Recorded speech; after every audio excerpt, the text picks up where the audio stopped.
Hello and welcome back to Red Flag Studio. This is your host Fardeen Khan and you're watching another video on Android tutorial series. Now this morning we conducted a workshop introducing a number of people about what Flutter is, and we were developing some apps in Visual Studio Code Editor. That is my favorite editor, but there were a few problems. People were getting started with running their applications on the devices, so I recommended them to enable USB debugging through developer options. That's the way we detected in the Visual Studio as a device which we can install our apps on. The thing was that even after installing enabling the developer options, the USB debugging option, they were not being detected in the VS Code. So the only solution for that is that either we use Android Studio as our editor, or we use the Android virtual devices, which are bundled with Android Studio. So I am not very aware about the other option where we can have Android virtual devices without having Android Studio. So I'm going with the one where we use Android Studio for creating these virtual devices. Simply head over to this AVD manager option right here.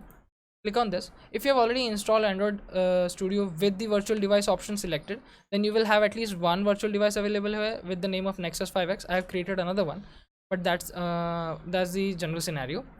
We are going to create a new virtual device, so just click on this option. You can see that we have available options for TV virtual device, phone, Wear OS, tablet. For your range of options we have available here for your use case, you can select anyone, but we are going to use a virtual device for emulating an Android phone, right? So we have a number of options available here. Hardware configurations, so we can either have a new hardware profile or create a import one, but since we already have so many options, there's no need to do that actually. And you can see that this is a special icon here. Play Store is already installed, and some Google services are pre-installed in such emulators like in Pixel 2, Pixel, and Nexus 5X and Nexus 5. So it is suggested that you either select from any of these one. So I will go with Pixel 2. Click on next. Now here are some recommended images. See, Android Q, Pi, Oreo, Nougat, and these are some various API versions, API level images that you have to select so as to get started with your device. These are the recommended ones, but I have already downloaded one from x86 images.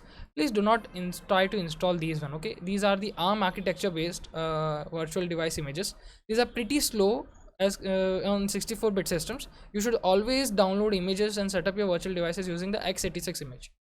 We have a large variety of these available here depending upon the different versions, but I have already selected one. It's Android and Pi, and the 9.0 API level is 28, and the architecture is x86. So let's click on next. You can name it whatever you want. You can change the device from here also, but it's okay. We will select this one only. And you can again change the Android version. You can select the default orientation, the graphics, either you are going to use hardware or software, enable device streams. These are some options, and in advanced settings we can see the network type we want, and again the graphics, cold boot or quick boot. You can explore these options. The main thing comes over here: the amount of RAM you allocated, the virtual memory heap, and the internal storage.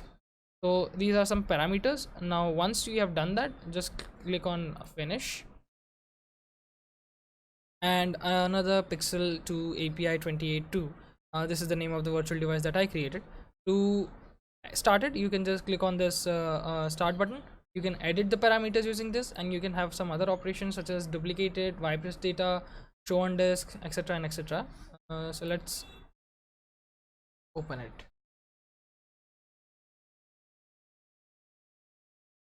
Now remember that you need to have virtual VTX, that is the virtualization, enabled in your BIOS. For that you need to go restart your computer and press the button on your keyboard ranging from I guess F8, F10 or F12, which will get you into your BIOS settings. In that you need to select the option for enabling VTX. That is the option you need to select. I will not be able to show you that on the video, but if it says that Intel HAXM is not available, then you first need to install that. That is a software, Intel HAXM, which is the virtualization software by Intel. You first need to install that, and in the BIOS you need to check whether you have VTX enabled or not. After that is done, you can obviously create any virtual device you want. We have gone so far because I have already installed HAXM and VTX is enabled in my system. If that is not the case, then you will not be able to create any virtual device. So if that happens, these are the steps that you need to follow. Now it will take its time. Meanwhile, you can see that an option will appear over here when you run your app. This is a demo app I created. You can see that our connected devices show a virtual device that we have created, and you can click OK, and it will automatically run your app on it, and you can have your interaction with it. So that was all for this video. If you have any questions, then sorry for this. If you have any questions, you can write down in the comments. Please review these videos and make any suggestions you want. Forward this video to as many people as you can, and subscribe to the channel if you like getting updates on the latest videos that we are uploading. Like this video if you generally like it. Okay, thank you.